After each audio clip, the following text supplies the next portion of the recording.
ربنا بالحق ونودوا ان تلكم الجنة اورثتموها بما كنتم تعملون آمنت باللہ صدق اللہ العظیم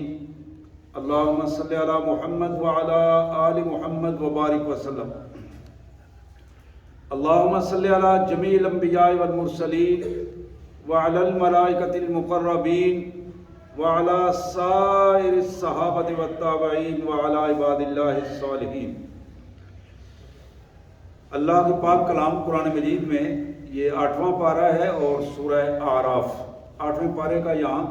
12واں رکوع شروع ہو رہا ہے، جس کی پہلی آیات میں نے تلاوت کی ہیں۔ ان مبارک آیات کا سادہ سا ترجمہ اور مفہوم اس طرح ہے: ان الذین کذبوا بآیاتنا، وہ لوگ جنہوں نے ہمارے احکامات کو جھٹلانے کی کوشش کی۔ ان الذین کذبوا بآیاتنا، وہ لوگ جنہوں نے ہماری آیات، ہمارے احکامات جھٹلانے کی کوشش کی۔ واستکبروا عنہا، اور ہمارے حکموں کے مقابلے میں اپنے حکموں کو چلایا،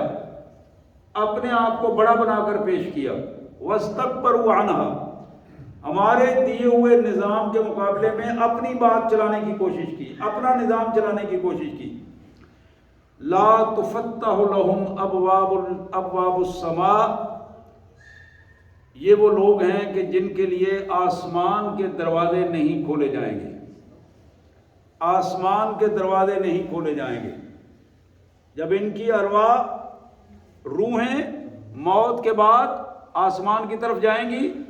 لا تفتح لهم الاسماء،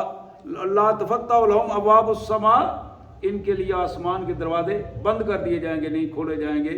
اور وہیں وہ تڑپ اور وہیں اذیت کی پوزیشن میں رہیں گے۔ وَلَا يَدْخُلُونَ الْجَنَّةَ حَتَّى يَلِجَ الْجَمَلُ فِي سَمِّ الْخِيَاطِ، اور یہ جنت میں بھی داخل نہیں ہو سکیں گے اس وقت تک کہ جب ایک سوئی کے نکے سے اگر اونٹ گزر جائے تو پھر یہ کام ہو سکتا ہے، ورنہ یہ کام نہیں ہو سکتا۔ وَلَا يَلِجَ الْجَمَلُ فِي سَمِّ الْخِيَاطِ، اونٹ سوئی کے نکے سے اونٹ کا گزرنا جس طرح محال ہے، اسی طرح ان کا جنت میں داخل ہونا بھی محال ہوگا۔ وَكَذَلِكَ نَجْزِي الْمُجْرِمِينَ، اور جن لوگوں نے اپنے آپ کو مجرم ثابت کر دیا ہے ان کا ہم اسی طرح علاج کریں گے، اسی طرح ہم ان کو سزا دیں گے۔ لَهُم مِّن جَهَنَّمَ مِہَادٌ، یہ جہنم میں پھینکے جائیں گے، جھونکے جائیں گے، اور وہاں ان کو آگ کا فرش بنا کر، آگ کو بچھا کر ان کے اوپر لٹایا جائے گا۔ وَمِن فَوْقِهِمْ غَوَاشٍ، اور آگ کو ان کے اوپر چھت کے طور پر بھی ان کے اوپر آگ ہی پھیلائی جائے گی، نیچے بھی آگ ہوگی، اوپر بھی آگ ہوگی۔ وَكَذَلِكَ نَجْزِي الظَّالِمِينَ، یہی سزا ہے جو ہم مشرکوں کو دیتے ہیں، ظالموں کو دیتے ہیں۔ استغفر اللہ العظیم۔ اللہم اجرنا من النار، اللہم اجرنا من النار یا کریم یا ارحم الراحمین، اللہم اجرنا من عذاب جہنم۔ والذین آمنوا وعملوا الصالحات لا نکلف نفسا الا وسعها اولئک اصحاب الجنہ هم فیہا خالدون، اور جو سچے ایمان والے لوگ ہیں، ہمارے اللہ فرماتے ہیں ہمارے حکموں کے مطابق اپنے آپ کو تبدیل کرنے والے لوگ ہیں، جنہوں نے اپنے آپ کو سنوار لیا ہے، لا نکلف نفسا الا، ان کو ہم ان کی ہمت سے زیادہ تکلیف نہیں دیں گے۔ وہ جتنی ہم نے ان کو طاقت دی ہے، ہمت دی ہے، اتنا ہی ہم ان کو ضامن دیں گے، اتنا ہی ان کا عمل ہم قبول کریں گے۔ اپنی استطاعت کے مطابق جو انہوں نے عمل کیا اس کو ہم قبول کر لیں گے، اور اسی پہ ہی ان کو اجر عطا فرما دیں گے۔ لا نکلف نفسا الا وسعها اولئک اصحاب الجنہ، یہ ہیں حقیقی طور پر جنت میں جانے والے لوگ، ہم فیہا خالدون، اور اس میں ہمیشہ رہیں گے۔ وَنَزَعْنَا مَا فِي صُدُورِهِم مِّن غِلٍّ، یہ جو ہمارے بندے ہیں، ایمان والے ہیں، عمل صالح والے ہیں، ان کے درمیان غلط فہمیاں ہو گئی ہیں، ان کے دلوں میں ایک دوسرے کے خلاف میل آ گئی ہے، ہم جنت میں داخل کرنے سے پہلے ان کے سینے صاف کر دیں گے۔ ونزعنا فی صدورہم من غل، ان کے سینوں میں ایک دوسرے کے بارے میں جو غلط فہمیوں کی وجہ سے خراشیں پیدا ہو گئی تھی اس کو ہم باہر نکال دیں گے، اور سینوں کو صاف کر کے ایک دوسرے کا احترام کے ساتھ یہ جنت میں داخل ہوں گے۔ تجری من تحتہم الانہار، ان کے وہ محلات جو باغوں میں گھرے ہوں گے اور نیچے ان کے نہریں چل رہی ہوں گی۔ وقالوا، اور یہ وہاں داخل ہو کر یہ بات کہیں گے، الحمدللہ الذی ہدانا لہذا وما کننا لنہتدی لولا ان ہدانا اللہ، شکر ہے میرے مالک تیرا شکر ہے، اللہ کا کرم ہے، اس کی تعریف ہے جس نے ہمیں یہ ہدایت دی کہ ہم اس کے راستے پر چلے، ہم نے اس کے حکموں کو تسلیم کیا، ہم کافروں کے ساتھ، مشرکوں کے ساتھ، منافقوں کے ساتھ نہیں چلے، ہم اللہ والوں کے ساتھ چلے، اللہ والوں کے ساتھ چلے، ان لوگوں کے ساتھ چلے جو ہدایت والے لوگ تھے، ہدانا لہذا۔ اور سچی بات ہے کہ وما کننا لنہتدی لولا ان ہدانا اللہ، اگر اللہ ہمیں یہ توفیق نہ دیتا تو ہم کبھی بھی ہدایت نہ پا سکتے۔ یہ اللہ کی مہربانی ہے، اس کی عنایت ہے کہ اس نے ہمیں توفیق عطا فرمائی اور ہم اب اللہ کے دین کے مطابق اپنے آپ کو ڈھال سکے۔ لقد جاء رسل ربنا بالحق، اور پھر وہ بھی یہ بھی کہیں گے لقد جاءت رسل ربنا بالحق، ہمارے پاس اللہ کا پیغام لانے والے رسول سچ لے کر آئے تھے، سچ لے کر آئے تھے۔ ونودو ان تلکم الجنہ، جب وہ یہ باتیں کر رہے ہوں گے تو ادھر سے آواز آئے گی، اللہ کے فرشتے انہیں آواز دیں گے، بھئی یہ جنت، یہ باغات، یہ محلات، ان تلکم الجنہ، یہ سب کچھ تمہارا ہے، پریشان ہونے کی ضرورت نہیں، یہاں مانگنے کی ضرورت نہیں، جو ذہن میں آئے گا وہ بھی ملے گا، جو زبان پہ آئے گا وہ بھی ملے گا۔ وَنُودُوا أَن تِلْكُمُ الْجَنَّةُ أُورِثْتُمُوهَا بِمَا كُنْتُمْ تَعْمَلُونَ، یہ جنت تمہیں الاٹ کر دی گئی ہے، اورث تمہاری وراثت ہے، کوئی تمہیں جس طرح وراثت کسی سے نہیں چھین سکتا، اس جنت سے بھی کوئی تمہیں نہیں نکال سکے گا، تم اس جنت میں پکے پکے رہو گے، یہ جنت تمہاری وراثت ہے، اورثتموہا، ہم نے تمہاری وراثت میں دے دی، الاٹ کر دی ہے تمہیں، بما کنتم تعملون، میرے بندو جو میری خاطر تم نے زندگی گزاری، مجھ پر ایمان لائے، میری بات مانی، میرے حکم کو تسلیم کیا، مشکلات میں گھرے رہے، لوگوں کے طرف سے پریشانیاں اور اذیتیں تم نے سہی لیکن میرا حکم مانا، بما کنتم تعملون، ان اعمال کی وجہ سے آج تم اس جنت کے وارث بنائے گئے ہو۔ پھر ایک اور منظر قرآن ہمیں دکھاتا ہے، وَنَادَى أَصْحَابُ الْجَنَّةِ أَصْحَابَ النَّارِ أَن قَدْ وَجَدْنَا مَا وَعَدَنَا رَبُّنَا حَقًّا فَهَلْ وَجَدتُّم مَا وَعَدَ رَبُّكُمْ حَقًّا، جنتی لوگ، جنت اوپر ہوگی، جہنم نیچے ہوگی، سائڈ پہ ہوگی، اب جنت والے لوگ اوپر کھڑے ہو کر جہنمیوں سے پوچھیں گے، ایک ہی علاقے کے ہوں گے، انہی گلیوں میں، اسی گاؤں میں، اسی پنڈ میں، انہی شہروں میں، اسی برادریوں کے لوگ جانتے پوچھتے ہوں گے، تو جنتی اوپر سے کھڑے ہو کر ونودو ونادا اصحاب الجنہ اصحاب النار، آگ والوں کو بلائیں گے، پکاریں گے، پوچھیں گے، انکر وجدنا ما وعدنا ربنا حقا، جو کچھ تمہارے رب نے تمہیں کہا تھا، وعدہ کیا تھا تم سے، جو تمہیں باتیں اللہ کے قرآن کی سنائی جاتی تھی، آج وہ سچ ہو گئی ہے کہ نہیں ہو گئی؟ آج وہ نظر آ رہا ہے سچائی؟ آج وہ جہنم، وہ عذاب، وہ ذلتیں، وہ رسوائیاں؟ تو جنت والے کہیں گے فَهَلْ وَجَدْتُم مَّا وَعَدَ رَبُّكُمْ حَقًّا، ہم نے تو یہ سچ پا لیا ہے، ہمیں تو جو کہا گیا تھا جنت میں ہر چیز مل گئی ہے، اب تم بتاؤ تمہیں ملی ہے کہ نہیں جو تمہیں کہا گیا تھا؟ قالوا نعم، وہ کہیں گے جی جی بالکل اسی طرح ہی ہوا ہے، جو کچھ تمہیں دنیا میں بتایا گیا تھا، جو کچھ قرآن میں کہا گیا تھا، اللہ کی طرف سے ایک ایک چیز آج ہم نے اپنی آنکھوں سے دیکھ لیا، آج ہم جھیل رہے ہیں اور اسی کیفیت میں موجود ہیں۔ فَأَذَّنَ مُؤَذِّنٌ بَيْنَهُمْ اللَّعْنَةُ اللَّهِ عَلَى الظَّالِمِينَ، اب یہ وہ باتیں کر رہے ہوں گے، آواز دینے والا اونچی سی آواز دے گا، بس زبانیں بند کر لو۔ لعنت ہو اللہ کی ان پر جنہوں نے اپنے اوپر ظلم کیا، اور آج مشرکانہ رویوں کے بعد آج اللہ کے جہنم میں عذاب کے لیے جلنے کے لیے وہ چھوڑ دیے گئے۔ فَأَذَّنَ مُؤَذِّنٌ بَيْنَهُمْ، اعلان کرنے والا ان کے درمیان اعلان کر دے گا کہ رک جاؤ، زبانیں بند کر لو۔ اللعنۃ اللہ علی الظالمین، اللہ کی لعنت ہو ان ظالموں پر جنہوں نے مشرکانہ رویوں کے ساتھ، جنہوں نے ظالمانہ رویوں کے ساتھ اپنے آپ کو پیش کیا تھا۔ الذین یصدون عن سبیل اللہ، یہ وہ ظالم لوگ تھے جو اللہ کے راستے سے لوگوں کو روکتے تھے، اللہ کے راستے سے لوگوں کو روکتے تھے۔ اللہ کے راستے سے روک کر کہاں لے جاتے تھے؟ بندوں کے سامنے جھکنے کے لیے لے جاتے تھے، مردوں کے سامنے جھکنے کے لیے لے جاتے تھے، پتھروں کے سامنے جھکنے کے لیے لے جاتے تھے،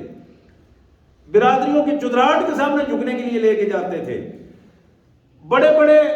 نامور شخصیتوں کے سامنے ان کے گوڈے اور گٹوں میں جا کے بٹھاتے تھے ان کو۔ الذین یصدون فی سبیل اللہ، رب کے راستے سے ہٹاتے تھے اور زندہ مردہ انسانوں کے سامنے جا کے جھکانے کی کوشش کرتے تھے۔ یہ وہ ظالم ہیں جو اللہ کے راستے سے جھکا کر، جو سچ بات کرنے کی بجائے جھوٹ پر ان کو تسلیاں دے کر جھوٹ پر کھڑا کر دیتے تھے، جھوٹی تار پوت بنا کر، جھوٹا نظام بنا کر اس نظام میں ان کو کھڑا کر دیتے تھے، جھوٹ کا حامی بنا دیتے تھے، جھوٹ کے لیے معاون بنا دیتے تھے۔ میں حدیث مبارک پڑھ رہا تھا، رسول کائنات صلی اللہ علیہ وسلم نے فرمایا کہ جس شخص نے، وہ خود جھوٹا نہیں ہے لیکن جھوٹے آدمی کے ساتھ کھڑا ہو گیا ہے، خود گندا نہیں ہے لیکن گندے کے ساتھ کھڑا ہو گیا ہے، گندے نظریات والے کے ساتھ کھڑا ہو گیا ہے، گندے انسان کے ساتھ کھڑا ہو گیا ہے، گندی سوچ والے کے ساتھ کھڑا ہو گیا، اس کی حمایت کی ہے اور اس کے ساتھ کھڑا ہو کر اپنی ساری صلاحیتیں اس کے ساتھ لگائی ہیں۔ میرے آقا نے فرمایا کہ اس کو بھی اسی طرح سزا ملے گی جس طرح اس کو ملے گی، بالکل اسی کیفیت میں یہ بھی پکڑا جائے گا۔ تو یہاں وہی کیفیت ہے، قرآن فرماتا ہے الذین یصدون عن سبیل اللہ، یہ ظالم کون ہے؟ جو اللہ کے راستے سے لوگوں کو ہٹاتے تھے، روکتے تھے، وَيَبْغُونَهَا عِوَجًا، اور ٹیڑھے ٹیڑھے راستوں پر، سیدھے راستے کو چھوڑ کر ٹیڑھے راستوں پر، الٹے راستوں پر، الٹی سوچ، الٹے راستے، یبغونہا عوجا، عوج کہتے ہیں ٹیڑھے پھیڑے راستے کو جہاں سیدھا نہ جا سکے، بلبلیوں میں گم ہو جائے گا۔ وَهُمْ بِالْآخِرَةِ هُمْ كَافِرُونَ وَهُمْ بِالْآخِرَةِ كَافِرُونَ، اور یہ کافر لوگ آخرت میں ان کی یہ پوزیشن ہوگی کہ وہ ذلت اور رسوائیاں اور لعنتوں میں اور عذاب میں اور ان کیفیت میں ہوں گے۔ وَبَيْنَهُمَا حِجَابٌ وَبَيْنَهُمَا حِجَابٌ، اب ان کے درمیان ایک دیوار آ جائے گی، پردہ ہوگا،